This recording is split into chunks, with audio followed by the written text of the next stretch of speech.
Now, next week, the president of the Palestinian Authority, Mahmoud Abbas, will ask the United Nations to recognize Palestine as a nation.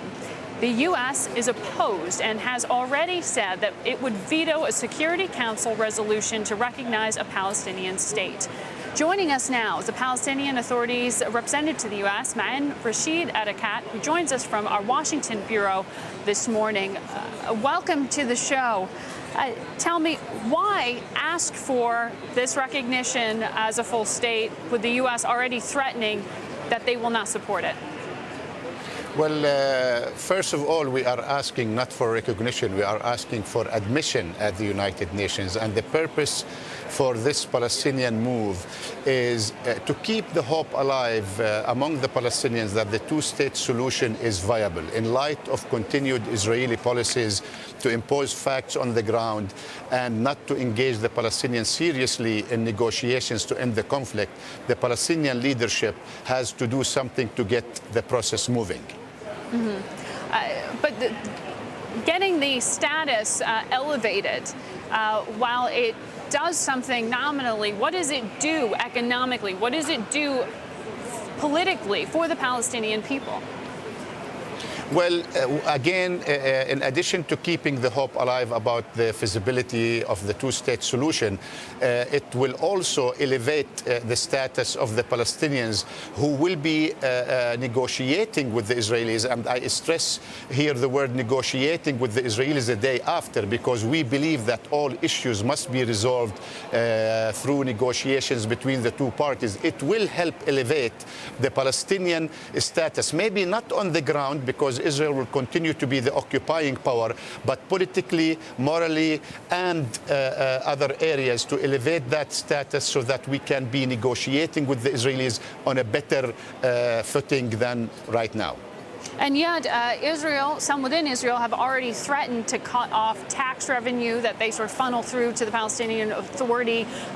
In Congress, in this country, there have been threats to cut off aid if you go through with this and get that recognition. So isn't the danger that if you elevate hope, you could also perhaps cause the fall to be that much more dramatic when those intentions aren't delivered upon?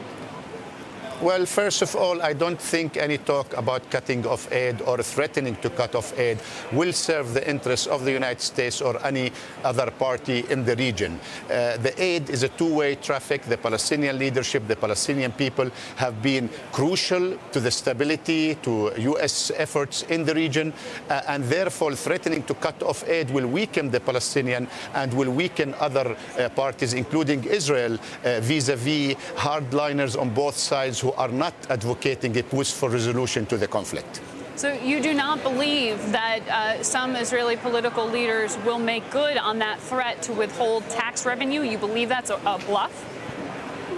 I am not saying that. I'm just asking them to really study carefully the implication of what they are saying and the impact that this would have, not only on the Palestinians, but also on the interests of the United States and the interests of Israel in a very volatile region with all these quick changes that we are witnessing there.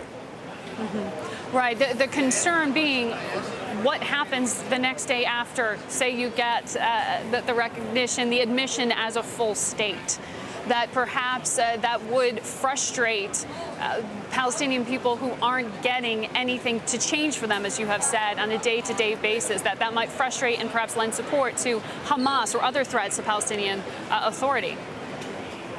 Well, this is not something that will end with the vote at the United Nations.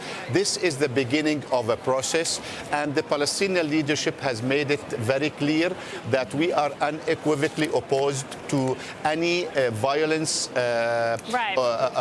against anybody. We will continue to resort to political, non-violent means in order to further the objectives of our people, and this will be the beginning of process. I think if we get admitted at the United Nations and get the status of state, we will engage immediately in negotiations with the Israelis the day after. Yeah, the U.S. insisting that negotiation happens before that. Meantime, Representative, it's going to be a fascinating thing to track. We're going to stay on top of the story. Thank you for your time today.